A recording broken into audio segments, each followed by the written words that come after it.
Hello everyone, welcome back to learn with Mansi. आज के lecture में हम बात करेंगे सेक्शन 13 ऑफ हिंदू मैरिज एक्ट डिवोर्स के बारे में। ठीक है, तो इस लेक्चर में हम बेसिक कवर क्या करेंगे, सेक्शन 13 जिसमें सब क्लॉज 1 है, 1A है और 2 है। उसके अलावा आएगा सेक्शन 13A। ये हम जुडिशियल सेपरेशन के लेक्चर में ऑलरेडी कवर कर चुके हैं, लिंक मैं डिस्क्रिप्शन में ऐड कर दूंगी, आप वहाँ जाके देख सकते हैं। इसके अलावा हम करेंगे section 13B divorce by mutual consent, and हम सेक्शन 14 और 15 भी इसी लेक्चर में कवर करेंगे। ठीक है, तो शुरू करते हैं। सेक्शन 13(1). पहले तो यहाँ पे एक बात देख लो कि सेक्शन 13 बात किस बारे में कर रहा है। डिवोर्स के बारे में बात कर रहा है, ये तो क्लियर है। जो सब सेक्शन 1 है वो ग्राउंड्स की बात कर रहा है जिसपे हस्बैंड एंड वाइफ दोनों को डिवोर्स मिल सकता है। आपने अगर जुडिशियल सेपरेशन का लेक्चर देखा होगा, हमने इसमें से कुछ ग्राउंड्स वहाँ डिस्कस किए थे, पर अब हम इन्हें यहाँ थोड़ा सा डिटेल में डिस्कस करेंगे। ठीक है, तो सब सेक्शन 1 जो है grounds for both husband and wife है। 1A जो है उसमें भी grounds for both husband and wife है। सेक्शन 13 सब सेक्शन 2 जो है वो सिर्फ वाइफ को अवेलेबल है। ये भी हमने जुडिशियल सेपरेशन में डिस्कस किया था, बट यहाँ ऑब्वियसली डिटेल में आएगा। तो ये तो समझ में आ गया, for both husband and wife, both husband and wife, only to wife. Section 13A किस बारे में बात करता है, alternate relief in court proceedings. Judicial separation से लिंक्ड है, डिवोर्स से लिंक नहीं है इसका, तो ये वहाँ डिस्कस भी कर चुके हैं। और 13B बात करेगा डिवोर्स बाय म्यूचुअल कंसेंट। 14 किस बारे में बात करेगा कि आप कब अप्लाई कर सकते हैं डिवोर्स के लिए, है ना। और 15 बात करता है कि जिनका डिवोर्स हो गया वो दोबारा शादी कब कर सकते हैं। ठीक है, डिवोर्स होता क्या है, it comes from a Latin word डिवोटियम, यानी टू सेपरेट, अलग हो जाना। एक को शादी के अलग टूटने के कई वजहें हो सकती हैं। थ्योरीज ऑफ डिवोर्स भी हम एक सेपरेट लेक्चर में कवर कर चुके हैं। कई बार म्यूचुअली लोग आपस में रजामंदी से एग्री करते हैं कि कोई प्रॉब्लम एज सच कोई मतलब इशू नहीं हुआ है, पर हमारी नहीं बन रही इसलिए हम अलग हो रहे हैं। किसी के केस में कोई इशू हो सकता है, वायलेंस हो सकती है, क्रूअल्टी हो सकती है, टॉर्चर हो सकता है, हज़ारों वजहें हो सकती हैं। ठीक है, तो हम वो आगे ग्राउंड्स डिस्कस करते हैं अब। तो सबसे पहले शुरू करते हैं सेक्शन 13 सब क्लॉज 1 से। इसमें है grounds for divorce for both husband and wife. Marriage चाहे एक्ट के पहले हुई हो बाद में हुई हो, डज नॉट मैटर। पहला है एडल्ट्री। एडल्ट्री बेसिक शब्दों में बोले cheating. Voluntary sexual intercourse with anyone other than spouse. अगर आपका स्पाउस अपनी मर्जी से, अपनी वॉलेंट्री यानी अपनी मर्जी से किसी और के साथ सेक्शुअल इंटरकोर्स कर रहा है, यानी किसी और के साथ शारीरिक संबंध बना रहा है, आप पे चीट कर रहा है, तो उस केस में आप डिवोर्स के लिए अप्लाई कर सकते हैं। ये हस्बैंड एंड वाइफ दोनों कर सकते हैं। पहले एडल्ट्री जो थी वो एक क्राइम मानी जाती थी। हालांकि Joseph shine versus union of India 2018 के केस में एडल्ट्री को एक क्राइम नहीं डिक्रिमिनलाइज कर दिया गया है कि अब वो एक क्राइम नहीं है। पहले इस पर सज़ा मिलती थी, यानी अगर आप चीटिंग करते हुए पकड़े गए तो आपको सज़ा मिल सकती थी। अब ये है कि सज़ा नहीं मिलेगी, it's not a crime any more, पर ये ग्राउंड फॉर डिवोर्स अभी भी है। आप सामने वाले को जेल नहीं भिजवा सकते इस काम के लिए, पर आप उससे तलाक ले सकते हैं। एंड पहले ये सेक्शन 497 IPC के अंडर क्राइम थी। You have to remember voluntary word important है, इस पर फोकस क्यों किया जा रहा है, जिससे कि रेप है, रेप इस एडल्ट्री में नहीं आता। It is a very unfortunate scene, but just अगर एक एग्जाम्पल लेते हैं कि एक हस्बैंड एंड वाइफ है एंड वाइफ का रेप हो जाता है, तो क्या हस्बैंड इस ग्राउंड पे उसे डिवोर्स दे सकता है क्योंकि उसका सेक्सुअल इंटरकोर्स हुआ है किसी और के साथ? नहीं, यू हैव टू सी कि ये वॉलेंट्री नहीं था, उसकी मर्जी नहीं इन्वॉल्व थी उसमें, उसके साथ ज़बरदस्ती हुई थी। So this is not a voluntary sexual intercourse, so this cannot be used as a ground for divorce. ठीक है, this is forced, not adultery. And ये हस्बैंड भी कर सकते हैं, वाइफ भी कर सकते हैं, चीट भाई कोई भी कर सकता है। ठीक है, अगला पॉइंट है क्रूअल्टी का। Has treated the petitioner with cruelty. Cruelty मतलब किसी पे एकदम टॉर्चर करना, क्रूर बिहेवियर, एकदम किसी को इतना हैरास कर देना मेंटली कि आपके साथ रहना उस इंसान के लिए एकदम बहुत ज़्यादा मुश्किल हो जाए, किसी को इतना ज़्यादा परेशान कर देना। ठीक है, क्रूअल्टी बहुत तरीके की हो सकती है। फिर एक केस था नारायण गणेश दस्ताने वर्सेस सुचेता नारायण दस्ताने 1975 का, जिसमें कोर्ट ने कुछ ऐसी ग्राउंड्स रखे थे कि क्रूअल्टी में किस चीज़ को गिन लिया जा सकता है। तो क्या है, alleged acts of cruelty should be proved according to law of evidence. ये कुछ ग्राउंड्स हैं क्रूअल्टी के। ठीक है, जो कोर्ट ने इस केस में दस्ताने वर्सेस दस्ताने केस में बोले थे। एलिजेड एक्ट जो है क्रूअल्टी का वो प्रूव होना चाहिए according to law of evidence. ऐसा नहीं है कि आप रैंडमली जाके कोर्ट में बोल दो कि मेरे साथ क्रूअल्टी हुई है। कुछ तो सबूत होना चाहिए, कुछ तो ऐसा होना चाहिए आपके पास जिससे आप ये प्रूव कर सकें कि हाँ भाई मेरे साथ बिल्कुल टॉर्चर चल रहा है। दूसरा क्या है, apprehension in petitioners mind of real harm और injury from such conduct. Petitioner जो है उसको जेन्युइनली ये होना चाहिए कि भाई ये जो बिहेवियर है इससे मुझे कोई रियल हार्म या कोई रियल इंजरी हो रही है इस कंडक्ट की वजह से, ठीक है। Apprehension should be reasonable having regard to condition of parties. Reasonable होना चाहिए, अनरीजनेबल बातें नहीं होनी चाहिए, बहुत बेसिक अंडरस्टूड बातें हैं। चौथा है petitioner should not have taken advantage of his position. ऐसा नहीं है कि जो मैं अगर पिटिशन डाल रही हूँ तो मैं किसी एडवांटेज के पोजीशन में हूँ या मैं किसी मौके का फ़ायदा उठा के ऐसा कर रही हूँ, ठीक है। तो अब तक हमने क्या समझा कि कुछ प्रूव होना चाहिए according to law of evidence. आपके माइंड में एक रियल थ्रेट होना चाहिए, यानी कि ये जो बिहेवियर है सामने वाले का, इससे कोई रियल हार्म या इंजरी हो रही है आपको। वो फिजिकल भी हो सकती है, वो मेंटली भी हो सकती है। ऐसा नहीं कि मेंटल क्रूअल्टी की को नहीं माना जाएगा, बट कुछ रियल हार्म या इंजरी सामने वाले को लगना चाहिए कि मुझे हो रही है। और ये जो एप्रीहेंशन है जो लग रहा है उसे वो रीजनेबल होना चाहिए कंडीशन के हिसाब से। फिर पेटिशनर जो है should not have taken advantage of his position. और पांचवा क्या बोला है, petitioner should not have कंडोन्ड acts of cruelty. Condone का मतलब क्या हो जाता है, आप उसको बायगॉन अगर आता जाता कर दे रहे हो ना खुद ही, तो आप बाद में उसको एक ग्राउंड बनाना बहुत मुश्किल हो जाता है। जैसे कि एक केस था, इस केस में भी था और भी कई केसेस देखे हैं कि वाइफ मान लो कुछ है, बहुत ज़्यादा टॉर्चर कर रही है, क्रूअल्टी दिन भर ताने देती रहती है, उल्टा सीधा बोलती रहती है या उल्टी सीधी हरकतें कर रही है जिससे आप परेशान हो गए मेंटली, पर आप उस चीज़ को लेट गो कर रहे हो, आप जाने दे रहे हो, आप इग्नोर कर रहे हो। तो आप 2 साल बाद उठ के नहीं बोल सकते भाई जी मेरे साथ मेंटल क्रूअल्टी, आप बार बार लेट गो कर रहे हो, ठीक है। आप यानी उस चीज़ को माफ़ कर चुके हो, आगे बढ़ रहे हो। तो you should not have condone such acts of cruelty, ये भी बड़ा इंपॉर्टेंट है, ठीक है। इनका केस रिसेंट टाइम्स में one of the most famous cases रहा है, फेमस क्रिकेटर हैं, इनको इसी ग्राउंड पे डिवोर्स मिला था दिल्ली में कोर्ट से on grounds of mental cruelty from his wife. So I have added this specific case to show कि ऐसा नहीं है कि ये सिर्फ वाइफ के लिए है, हस्बैंड्स को भी इक्वली औरतें टॉर्चर करती हैं and they equally have the right. आगे desertion, third point desertion. Desertion हमने जुडिशियल सेपरेशन में काफ़ी बात की थी। डेजर्शन मतलब छोड़ कर चले जाना, गायब ही हो जाना किसी की ज़िंदगी से, उसको बिल्कुल मतलब उसकी सोशल जो लाइफ है उससे निकल के चले जाना बाहर। Has deserted the petition for a petitioner for a continuous period of not less than 2 years immediately preceding the presentation। Petition डालने के इमीडिएट पहले 2 साल या उससे ज़्यादा के लिए अगर सामने वाला आपको डिजर्ट करके या छोड़ के जा चुका है, उस केस में आप पिटिशन डिवोर्स के लिए फाइल कर सकते हैं। इसके कुछ एसेंशियल्स भी हैं। अब ये एसेंशियल्स ये हैं कि देखो, one party has abandon the other. Abandonment ज़रूरी है, छोड़ के जाना उसको ज़रूरी है। एक पार्टी ने दूसरे को अबैंडन कर दिया है। दूसरा है कि इंटेंशन है टू एंड द मैरिज। ऐसा नहीं है कि कोई वजह है जिसकी वजह से अबैंडनमेंट है, कि मान लो जस्ट फॉर एग्जांपल मान लो सामने वाले ने कोई मर्डर कर दिया है और इसलिए वो कुछ समय के लिए भाग के छुप गया है कहीं जाके, उसकी इंटेंशन शादी तोड़ के जाना नहीं है, वो अपने क्राइम से भाग रहा है, ठीक है। तो एक ये अलग कंडीशन हो गई, सर्कमस्टांसेस अलग हैं। पर अगर उसकी इंटेंशन ही है शादी से भागना, शादी ख़त्म करना चाहता है वो, या उस शादी से भागना चाहता है, आपसे भागना चाहता है, तो ये इंटेंशन है। तीसरा है कि कोई रीज़नेबल ग्राउंड नहीं है। वही बात हुई कि कोई रीज़नेबल वजह ही नहीं है कि वो इंसान आपको डिजर्ट करके जा रहा है। जैसे हमने पहले भी बात की थी कि लॉन्ग डिस्टेंस मैरिज नहीं है इसका पार्ट, सामने वाले की नौकरी है इसलिए वो दूसरे शहर में या दूसरे देश में जा रहा है, तो वो आपको बता के जा रहा है पहली बात तो, और उसके पास एक रीजनेबल ग्राउंड है कि इसलिए वो जा रहा है, ठीक है। आप ऐसे ही नहीं कि बोल सकते हो कि लॉन्ग डिस्टेंस से 2 साल से अलग शहर में नौकरी कर रहा है, ऐसा नहीं होता। फिर no consent of person who is deserted. ये भी है कि आपका कोई कंसेंट ही नहीं है इंक्लूडेड, कि अगर वो 5 साल के लिए गायब भी है, आपकी मर्जी उसमें शामिल नहीं है। नेक्स्ट है deserted person gave no cause or reason to do so.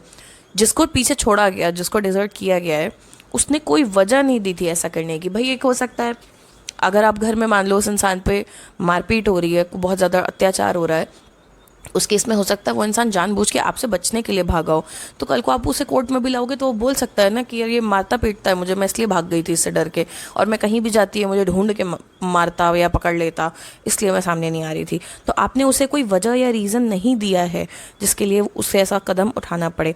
And more than 2 years, 2 साल कम से कम होने चाहिए या उससे ज़्यादा कंटिन्यूसली पिटिशन फाइल करने के पहले। तो ये हो गया डिजर्शन। इस पर हमने जुडिशियल सेपरेशन में काफ़ी अच्छे से और भी बात की है, ठीक है। वहाँ देखोगे तो और क्लैरिटी भी आ जाएगी।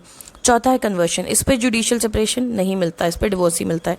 कन्वर्जन सीधी सी बात है, सामने वाला आपके धर्म का ही नहीं रहा, जब वो हिंदू ही नहीं रहा तो फिर उस पर हिंदू मैरिज एक्ट कहाँ से लगेगा, और कन्वर्ट कर गया है तो आप सीधे सीधे डिवोर्स मांग सकते हो। अब कन्वर्जन का मतलब क्या है, लॉ के लिए हमने शुरू में लेक्चर्स में पढ़ा है अच्छे से, please go and visit them, ज़्यादा क्लैरिटी आएगी। कि हिंदू, सिख, बुद्धिस्ट और जैन ये सब लॉ के लिए हिंदू में आते हैं। नॉन हिंदू में आते हैं जैसे मुस्लिम्स हो गए, क्रिश्चियंस हो गए, पारसीज हो गए, ज्यूज़ हो गए, वो सब जो है वो नॉन हिंदूज हो गए। तो अगर वो हिंदुज़म में ही कन्वर्ट कर रहा है किसी उसमें तो प्रॉब्लम नहीं है। जैसे कोई हिंदू है जो हिंदू धर्म फॉलो करता है और आप भी हिंदू हैं और सामने वाला सिख बन गया, तो टेक्निकली वो अभी भी हिंदू उसके ही अंडर आ रहा है, तो उसमें प्रॉब्लम नहीं है। या बुद्धिस्ट बन गया या जैन बन गया, बट अगर वो नॉन हिंदू बन जाता है तब प्रॉब्लम है, तब आप सीधे सीधे डिवोर्स के लिए जा सकते हैं, ठीक है। एंड सुरेश बाबू वर्सेस लीला 2006 का केस है, उसमें कोर्ट ने कहा था कि no rights reserve for the spouse who converts. जो स्पाउस कन्वर्ट कर गया है फिर उसके कोई राइट्स उस शादी में रह नहीं जाते हैं कि ये वो ऐसा वैसा नहीं भाई, आप तो धर्म में बदल के चले गए, डिवोर्स सामने वाला सीधे आपसे ले लेगा, ठीक है। अनसाउंड माइंड वही मतलब कि आपकी मानसिक स्थिति ठीक नहीं है, उसे अनसाउंड माइंड कहते हैं। तो इसमें क्या बोला गया कि इनक्योरेबली ऑफ अनसाउंड माइंड है। इनक्योरेबली मतलब भाई इसका कोई इलाज हो नहीं पा रहा है, ये नहीं सही होगा ज़िंदगी भर। और हैज़ बीन सफरिंग कंटिन्यूसली और इंटरमिटेंटली मतलब ब्रेक्स के साथ, ठीक है। इंटरमिटेंट फास्टिंग जैसे बोलते हैं ना, जिसमें बीच बीच में ब्रेक्स होते हैं, उस तरह से। हैज़ बीन सफरिंग या तो कंटिन्यूसली या intermittently from mental disorder of such a kind, कोई ऐसा मेंटल डिसऑर्डर है उस इंसान को, इस तरीके का है और इतना इस एक्सटेंट का है, इतना ज़्यादा है कि पेटिशनर से उम्मीद नहीं की जा सकती, रीजनेबली उम्मीद ही नहीं की जा सकती कि वो ऐसे इंसान के साथ रहे। तो या तो उसको कोई ऐसी मानसिक स्थिति है जिसका कोई क्योर ही नहीं है, या फिर उसको कंटिन्यूसली या ब्रेक ले लेके भी कुछ ऐसा मेंटल डिसऑर्डर है और इतना सिवियर है कि हम जो पिटिशन डाल रहा है उससे ये रीजनेबली नहीं उम्मीद कर सकते कि वो ऐसे इंसान के साथ रहे, ठीक है। तो उसे हम अनसाउंड माइंड में गिनते हैं। अब मेंटल डिसऑर्डर में क्या क्या आता है, रफली कोर्ट से जो हमें केसेस के थ्रू पता चलता है, किसी तरीके की मेंटल इलनेस है, कोई बीमारी है, अरेस्टेड और इनकम्प्लीट डेवलपमेंट ऑफ माइंड, किसी का पूरी तरह मानसिक विकास हुआ ही नहीं है, अरेस्टेड है या इनकम्प्लीट डेवलपमेंट है उनके दिमाग का, उसे भी हम मेंटल डिसऑर्डर में मानते हैं। Psychopathic disorder, if you know this man you know what I am talking about, anyone who watches TV knows कि कौन है, ठीक है। तो साइकोपैथिक डिसऑर्डर, स्किज़ोफ्रेनिया या और कोई तरीके का डिसऑर्डर या डिसेबिलिटी जो माइंड में हो सकती है, ठीक है। रिमेंबर, ये फिजिकल नहीं है, मेंटल है, ठीक है। साइकोपैथिक डिसऑर्डर में एक बात और की गई कि पर्सिस्टेंट डिसऑर्डर है, डिसेबिलिटी है, जिसकी वजह से क्या बोलते हैं साइकोपैथिक डिसऑर्डर में क्या आएगा, किस चीज़ को आप उसमें रखोगे। पर्सिस्टेंट है ये डिसऑर्डर जिसकी वजह से रिजल्टिंग इन एबनॉर्मली एग्रेसिव, बहुत ही कई बार एग्रेसिव बिहेवियर जो होता है, या फिर सीरियसली इररिस्पॉन्सिबल कंडक्ट होता है सामने वाले का। बहुत मुश्किल होता है ऐसे लोग के साथ रहना और आप रीजनेबल नहीं कह सकते, किसी से नहीं उम्मीद कर सकते कि कोई ऐसे इंसान का साथ निभाए, चाहे उसका मेडिकल ट्रीटमेंट चाहिए हो या ना चाहिए हो, आप भाई नहीं उम्मीद कर सकते कि इसके साथ रहो, ठीक है। जैसे एक मूवी देखी होगी अपरिचित, इफ़ यू रिमेंबर, उसमें भी सामने वाले को कुछ मेंटल डिसऑर्डर्स थे, क्योरेबल दिखाया गया था तो लड़की की शादी टिक गई। अगर वो क्योरेबल नहीं होता तो she had all the ground to leave him. देखो ये है कि मजबूरी नहीं है, कोर्ट ज़बरदस्ती नहीं कह रहा है कि तुम्हें तलाक लेना ही पड़ेगा, आप चाहो तो निभाओ उस शादी को, आपकी मर्जी है, पर आपके पास ऑप्शन है। The funny thing is that actually he was not cured, he just learn how to handle it. And again if you know him you know what is this psychopathic disorder, ठीक है। Then Sharda versus Dharmpal 2013 का case है। Court जो है medical examination order कर सकता है। पहले ये बात हुई थी कि ये इंसान के फंडामेंटल राइट्स के खिलाफ है, कि क्या हम चेक कर रहे हैं कि वो पागल है कि नहीं है, इस तरीके से बात उठाई गई थी। फिर कोर्ट ने कहा कि नहीं, आपका अगर कोई मेडिकल एग्जामिनेशन बोला जा रहा है इस केस में, क्योंकि दूसरे ने आप पे केस ही डिवोर्स का ग्राउंड ही दिया है, तो कोर्ट ऑर्डर कर सकता है मेडिकल एग्जामिनेशन, ठीक है। नेक्स्ट है वेनीरियल कम्युनिकेबल डिजीज़। वेनीरियल डिजीज़ वो होते हैं जो सेक्सुअली ट्रांसमिट होते हैं, जो सेक्सुअल एनकाउंटर के थ्रू फैलते हैं। जब दो लोग एक साथ एक फिजिकल रिलेशनशिप इस्टेब्लिश करते हैं, सेक्सुअल एनकाउंटर होता है उनके बीच, और अगर कोई डिजीज़ है जो यहाँ से वहाँ पास हो रहा है, जैसे STDs की हम बात करते हैं, तो वो डिजीज़ वेनीरियल कम्युनिकेबल डिजीज़ होते हैं, ठीक है। तो अगर आपके पार्टनर को वेनीरियल कम्युनिकेबल डिजीज़ है किसी भी फॉर्म का, तो आप उसे ग्राउंड फॉर डिवोर्स मान सकते हैं। बहुत ऑब्वियस है भाई, सेक्सुअल रिलेशनशिप बहुत बेसिक पार्ट है मैरिज का, और अगर सामने वाले को कोई ऐसी बीमारी है, यानी आप वो रिश्ता इस्टेब्लिश नहीं कर सकते, बाहर आप इन्वॉल्व नहीं होंगे, वो चीटिंग है और वो गलत भी है, तो इस केस में आप डिवोर्स मांग सकते हैं। सेक्सुअली ट्रांसमिटेड डिजीज़ होना चाहिए और कम्युनिकेबल होना चाहिए। Now you have to understand, ये ऐसा नहीं है कि कोई भी कम्युनिकेबल डिजीज़ इसमें आ जाएगा। Covid is a communicable disease, right, जो कॉन्टैक्ट में आने से फैलता है, but it's not a sexually transmitted disease, so this is specific for वेनीरियल communicable disease. Next is renunciation. दुनिया रिनाउंस कर देना, सब मोह माया त्याग के साधु बन जाना जिसे हम कहते हैं। ये कोई भी इंसान has renounce the word by entering religious order. अब ये हस्बैंड भी हो सकता है, वाइफ भी हो सकती है, कि उन्होंने समाज का त्याग कर दिया है और वो किसी धार्मिक संगठन में चले गए, वो किसी भी धर्म के में जा सकते हैं, दैट डज नॉट मैटर। और ये एब्सोल्यूट होना चाहिए, मतलब ऐसा नहीं कि 4 दिन के किसी मेडिटेशन कैंप में गए हैं, पूजा में गए हैं और उसके बाद वापस आ जाएंगे, ऐसा नहीं है। ये एब्सोल्यूट है कि उन्होंने संसार का त्याग कर दिया है पूरी तरह, ठीक है। गुरुजी बनना एग्जैक्टली इसमें नहीं आएगा। अगर कोई मान लो धर्मगुरु बनता है जो कथा सुनाते हैं, ऐसा कुछ करते हैं, बट वो अपना गृहस्थ जीवन भी जीते हैं, राइट, वो उसमें नहीं आएगा। ये एब्सोल्यूट है कि उन्होंने संसार का त्याग कर दिया है, कि अब वो शादी के ऑर्डर फ्रेम में कभी वापस नहीं आने वाले। तो डिवोर्स तो यार वैसे ही हो गया आपका, तो मतलब एक तरीके का डिवोर्स तो हो ही गया, क्योंकि सामने वाला तो चला गया छोड़ के घर संसार, तो आप डिवोर्स यहाँ पे मांग सकते हैं। आई स्टिल रिमेंबर हमारे ICSE बोर्ड में एक स्टोरी थी, सोमा बुआ करके उसमें एक कैरेक्टर थी, उनके हस्बैंड ने दुनिया अनाउंस कर दी थी। वो साल में 1 हफ्ते के लिए घर आते थे और फिर लौट जाते थे, वो भी, लेकिन बट कोई उनका रिश्ता नहीं था दोनों का, बस वो आते थे, पता नहीं क्यों। तो वो इस केस में डिवोर्स मांग सकती थी कि भाई ये आदमी तो दुनिया छोड़े बैठा है, ठीक है।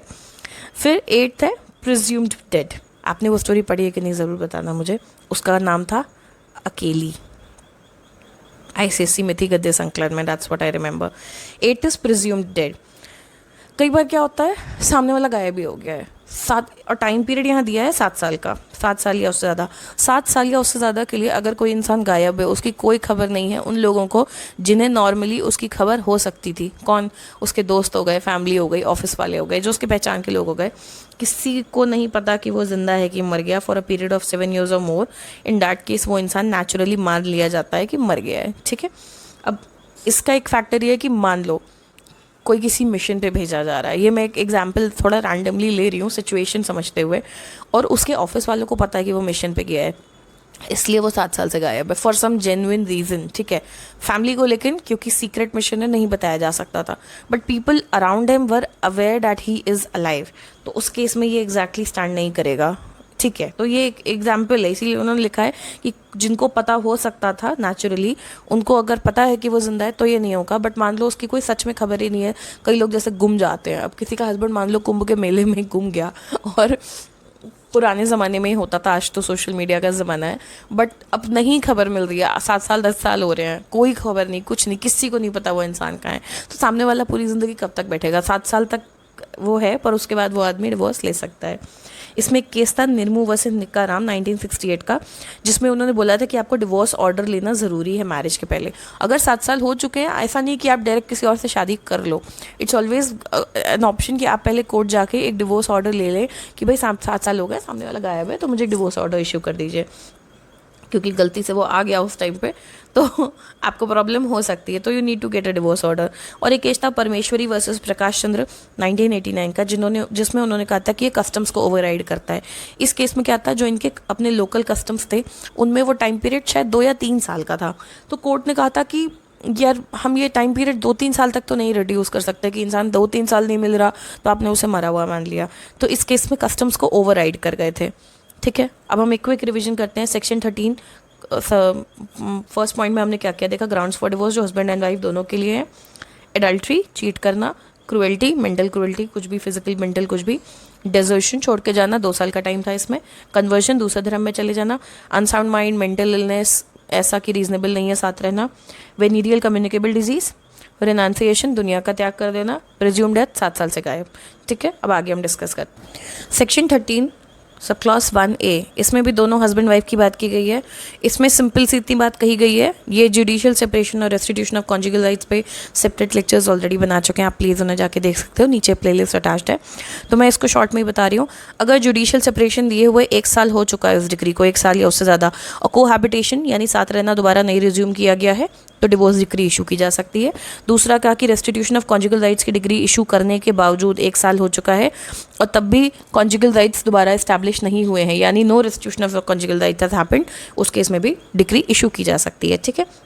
सेक्शन 13 सब क्लॉज 2 पे आते हैं, सब सेक्शन 2 पे। इसमें ग्राउंड्स जो हैं वो जो सिर्फ 5 को अवेलेबल हैं, सिंपल से हैं। पहला तो है पॉलीगैमी। क्या होता था 1955 में एक्ट आने से पहले हिंदुज़म में भी हस्बैंड को एक से ज़्यादा शादी अलाउड थी और वो सारी शादियाँ लीगल थी। तो इस केस में क्या बोला गया कि मान लो आपकी शादी 1955 के पहले हुई है और आपके हस्बैंड की एक से ज़्यादा वाइफ है, तो उस केस में तो वो सारी वाइफ्स की शादी देखो सारी लीगल हुई ना, क्योंकि लॉ आने के पहले थी। तो उन्होंने बोला जब भी लॉ आएगा 1955 में जब भी लॉ आया, तो ये जैसे वाइफ 1 है 1920 में शादी हुई, 1925 31 में शादी, 3 एग्जाम्पल्स हैं।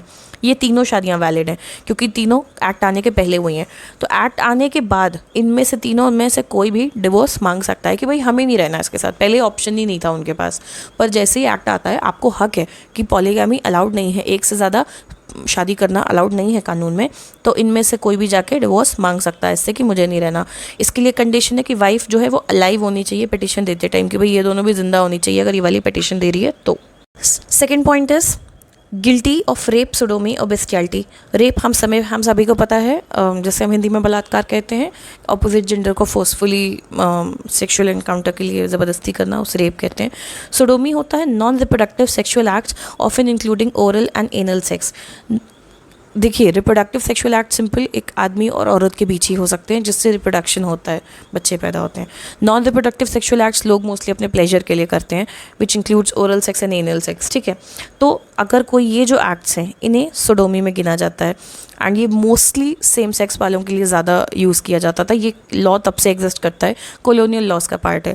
सुप्रीम कोर्ट की जो रूलिंग थी 2018 में, उन्होंने इसे डीक्रिमिनलाइज कर दिया था सेम सेक्स में अगर कंसेंशुअल सेक्स है, जो कि जो LGBTQ कम्युनिटी है उनके राइट्स को मद्देनज़र रखते हुए किया गया था कि बहुत लोग अपनी मर्जी से, जैसे 2 आदमी हैं 2 औरतें हैं, there are many other variations also, वो अपनी मर्जी से साथ आ रहे हैं, तो वो जो एक्ट्स आपस में कर रहे हैं they are non reproductive sexual acts. तो आप उन्हें सोडोमी में अगर ऐसे करोगे तो ये तो क्राइम बन जाएगा, ठीक है। तो उन्होंने कहा नहीं, इसको डीक्रिमिनलाइज कर दिया गया है 2018 में कंसेंशुअल सेम सेक्स एक्ट्स को, पर ये अभी भी एक ग्राउंड फॉर डिवोर्स माना जाता है, ठीक है। अगर हस्बैंड इनमें से किसी का भी गिल्टी पाया गया है, रेप का, सोडोमी का या bestiality sexual act between humans and animals, मतलब there are people who are as weird as this कि वो जानवरों को भी नहीं छोड़ते हैं। तो अगर आपका हस्बैंड इनमें से किसी भी ग्राउंड पे गिल्टी माना गया है तो फिर आप उसे डिवोर्स दे सकते हैं कि मुझे इस इंसान के साथ नहीं रहना, ठीक है। Third is maintenance decree pass हो चुकी है उसके खिलाफ। अगर section 18 Hindu adoption and maintenance act 1956, ये हम आगे पढ़ेंगे, या फिर सेक्शन 125 CRPC में उसके हस्बैंड के अगेंस्ट मेंटेनेंस डिक्री पास हो चुकी है और कोहैबिटेशन दोनों पार्टीज़ में यानी हस्बैंड वाइफ में 1 साल तक रिज्यूम नहीं हुआ है और मेंटेनेंस डिक्री पास हो चुकी है, तो वो वाइफ मांग सकती है डिवोर्स यहाँ पे, ठीक है। मेंटेनेंस हम आगे जब पढ़ेंगे तो उसे डिटेल में भी पढ़ेंगे। फोर्थ इज प्यूबर्टी से रिलेटेड कि मान लो आपकी शादी 15 साल की उम्र से पहले कराई गई थी और आपने 18 होने के पहले उस शादी को रेपुडिएट कर दिया है, उस केस में आप डिवोर्स मांग सकते हैं, ठीक है। Section 13A alternate relief and divorce proceedings हम ये बहुत डिटेल में जुडिशियल सेपरेशन में कवर कर चुके हैं, उस लेक्चर में आप वहाँ देख सकते हो। Section 13B mutual consent. Mutual consent सुनने में ही समझ में आ रहा है दोनों पार्टीज म्यूचुअली तैयार हुई हैं। जितने सेलिब्रिटी डिवोर्स देखते हो सब बोलते हैं ना म्यूचुअल कंसेंट, अंदर चाहे जो भी रीज़न हो दे ऑलवेज से म्यूचुअली दे रहे हैं, जल्दी मिल जाता है म्यूचुअल डिवोर्स, ठीक है। और obviously they don't want any issue or news around it. इसके लिए क्या ज़रूरी है, date it is presented by both the parties together. 1 साल तक अलग रह रहे हैं पिटिशन देने के पहले, living separately for a period of 1 year और मोर, एंड वो म्यूचुअली एग्री कर रहे हैं कि भाई शादी नहीं चल रही, डिसॉल्व कर दो। इसमें कई बार क्या होता है कि कोई वजह नहीं है कि कोई मारपीट हुई, कुछ कांड हुआ है तभी डिवोर्स ले रहे हो। कई बार 2 लोग की नहीं बन रही है, वो म्यूचुअली कह रहे हैं यार हमें साथ नहीं रहना, ठीक है। 13B का सबसेक्शन 2 जो है वो बोलता है कि आप सेकंड पिटिशन दे सकते हो, दोबारा कोर्ट में पिटिशन दे सकते हो कि भाई प्लीज़ करवा दो, पर वो 6 महीने से पहले नहीं होनी चाहिए। जैसे आपने फर्स्ट पिटिशन अगर 1 जनवरी को दी थी तो उसके 6 महीने तक आप दूसरी पिटिशन नहीं दे सकते, उसके बाद ही दे सकते हैं, और 18 महीने के बाद नहीं दे सकते, ठीक है। 6 महीने बाद मतलब मान लो जून के बाद, तब आप सेकंड पिटिशन फिर दे सकते हो कोर्ट में कि प्लीज़ हमारा डिवोर्स करा दीजिए। उस केस में कोर्ट अपनी इंक्वायरी करेगा और अगर वो सेटिस्फाइड है कि हाँ सब अलग अलग रह रहे हैं, सब हो रहा है पर कुछ जम नहीं रहा है इनका, तो वो आपको डिक्री दे भी सकता है जल्दी, ठीक है। सेक्शन 14 पे आते हैं। सेक्शन 14 मैंने यहाँ लिख के भी अटैच कर दिया था, that no petition for divorce to be presented within 1 year of marriage. शादी के पहले साल में आप डिवोर्स के लिए अप्लाई नहीं कर सकते, सीधी सी बात है ये। थोड़ा लैंग्वेज देखनी हो डिटेल में तो यहाँ भी देख सकते हो। No petition to be made unless 1 साल शादी का पूरा हो चुका है। एक्सेप्शनल केसेस में सुना जाता है और अगर ऐसी कोई हियरिंग होती है और कोर्ट को वहाँ लगता है कि कोई मिसरिप्रेजेंटेशन हुआ है या कुछ गलत डिटेल बताई जा रही है या जल्दी डिवोर्स के चक्कर में झूठ बोला जा रहा है, तो कोर्ट अगर मान लो डिक्री इशू करता है तो कंडीशनल डिक्री इशू करेगा कि वो बोलेगा it shall not have effect जब तक शादी का 1 साल पूरा नहीं हो जाता। मान लो आपने शादी के 6 महीने में डिवोर्स की डिक्री डाल दी एक्सेप्शनल केस बोल के, और बाद में कोर्ट थोड़ा सेटिस्फाइड नहीं है तो वो मान लो डिक्री इशू करे भी, वो बोल देगा कि जब तक 1 साल पूरा नहीं हो जाता तब तक ये डिग्री इफेक्ट में नहीं आएगी, या फिर वो आपकी पिटिशन को डिसमिस भी कर सकता है। ठीक है, तो इसकी सिंपल सी मेन बात यह है कि आप शादी के पहले साल में डिवोर्स एप्लीकेशन नहीं दे सकती। ये इसीलिए बोला गया है कि ऐसा नहीं है पहले महीने में झगड़ा हो गया तो चले आ रहे हो। ठीक है, अनलेस कोई एक्सेप्शनल केस ना हो, भाई कोई मारपीट ही कर रहा है या कुछ बहुत सीवियर हो रहा है तो बात ही अलग है। Court shall have to regard, ये दूसरे पॉइंट में बोला गया, आगे दूसरे पॉइंट में उसी में नहीं आगे बोला गया है कि कोर्ट को जो है ये ध्यान रखना होगा कि बच्चों का इंटरेस्ट ध्यान में रखा जाए, और कोई रीजनेबल प्रोबेबिलिटी ऑफ रिकन्सिलिएशन अगर है कि किसी तरह सुलह हो सकती है तो पहले वो कराने की कोशिश की जाए बिफोर 1 ईयर पीरियड एक्सपायर्स। ठीक है, सेक्शन 15 पे आते हैं। डिवोर्स पर्सन शादी कब कर सकते हैं, दोबारा शादी कब कर सकते हैं? तो उन्होंने बोला when a marriage has been dissolved by decree of divorce, कोई राइट ऑफ अपील नहीं बची है। मान लो लोअर कोर्ट में गए, हाई कोर्ट में गए, सुप्रीम कोर्ट तक चले गए, तो आपका अब आगे राइट ऑफ अपील तो बचा ही नहीं है सुप्रीम कोर्ट से ऊपर, क्योंकि कुछ है नहीं, सारी अपील्स की वो एग्जॉस्ट हो चुके हैं, तो आप शादी कर सकते हो। ठीक है, बट अगर मान लो कोई राइट टू अपील अभी भी बाकी है कि लोअर कोर्ट में मिल गया, अभी हाई कोर्ट और सुप्रीम कोर्ट के लेवल्स बाकी हैं, the time for appealing has expired, तो फिर अपील करने का ना एक सर्टन टाइम पीरियड होता है हर चीज़ का। कुछ लॉज में जैसे 1 महीना होगा, कुछ में 3 महीना होगा, तो वो time for appealing has expired, और कोई अपील नहीं की गई है उस बीच में, है ना, या अगर की भी गई थी तो डिसमिस कर दी गई है, तो फिर जो दूसरी पार्टी है वो शादी कर सकते हैं। सिंपल सी बात है, कोई राइट टू अपील नहीं बचा है, सारे एग्जॉस्ट कर चुके हो तो शादी कर लो। और अगर राइट टू अपील बाकी है तो वो टाइम पीरियड एक्सपायर कर चुका है, या फिर अगर उस टाइम पीरियड में अपील की भी गई थी तो वो डिसमिस कर दी गई है। ठीक है, तो फिर आप उस टाइम पीरियड की एक्सपायरी के बाद शादी कर सकते हैं। Let's have a very quick revision of हमने आज क्या क्या पढ़ा। सेक्शन 13(1) में हमने ग्राउंड्स ऑफ डिवोर्स पढ़े जो हस्बैंड वाइफ दोनों को मिलते हैं। वो थे adultery, cruelty, desertion, conversion, unsound mind, वेनीरियल communicable disease, renunciation and presumed death. इसके लिए टाइम पीरियड 7 ईयर्स था, डिजर्शन का 2 ईयर्स था। ठीक है, 13A में हमने ग्राउंड्स पढ़े जो हस्बैंड वाइफ दोनों को मिलते हैं। जुडिशियल सेपरेशन 1 साल तक हो चुका है तो डिवोर्स मिल सकता है। No restitution of conjugal rights for 1 year तो भी मिल सकता है। 13(2) में ओनली वाइफ के ग्राउंड्स हैं। पॉलीगेमी, एक से ज़्यादा शादी, दिस इज़ फॉर 1955 के पहले वालों के लिए भी। Guilty of rape, sodomy and bestiality, उस केस में डिवोर्स मिल सकता है। मेंटेनेंस डिक्री इशू की जा चुकी है, प्यूबर्टी वाला रूल है। 13A में alternate relief and divorce proceedings, judicial separation की बातें पढ़ चुके हो पहले। 13B म्यूचुअल कंसेंट से डिवोर्स। सेक्शन 14 कोई पिटीशन शादी के पहले साल में नहीं फाइल होगी। एंड सेक्शन 15 जो डिवोर्स पर्सन दोबारा शादी कब कर सकते हैं, जब अपील का टाइम खत्म हो चुका हो। एक्टिव रिकॉल करके पढ़ो, जो पढ़ा है उसको रिकॉल करने की कोशिश करो, सब बंद करके कि क्या भी सुना क्या पढ़ा। मल्टीपल रिविजन्स करो, सेक्शंस को प्रॉपर्ली पढ़ो, और बोलते वक्त उन्हें बोलो तो अपने आप याद भी हो जाएंगे। एंड बहुत जगह पे कॉमन सेंस का भी यूज़ करो, जैसे ये ग्राउंड्स हैं, ये सब बहुत कॉमन सेंस वाले ग्राउंड्स हैं, ये बिना सोचे समझे भी आप सोच सकते हो कि इन बेसिस पे तो मिल ही जाना चाहिए। ठीक है, ऐसे पढ़ोगे तो याद भी रहेगा। सी you in the next lecture. Thank you.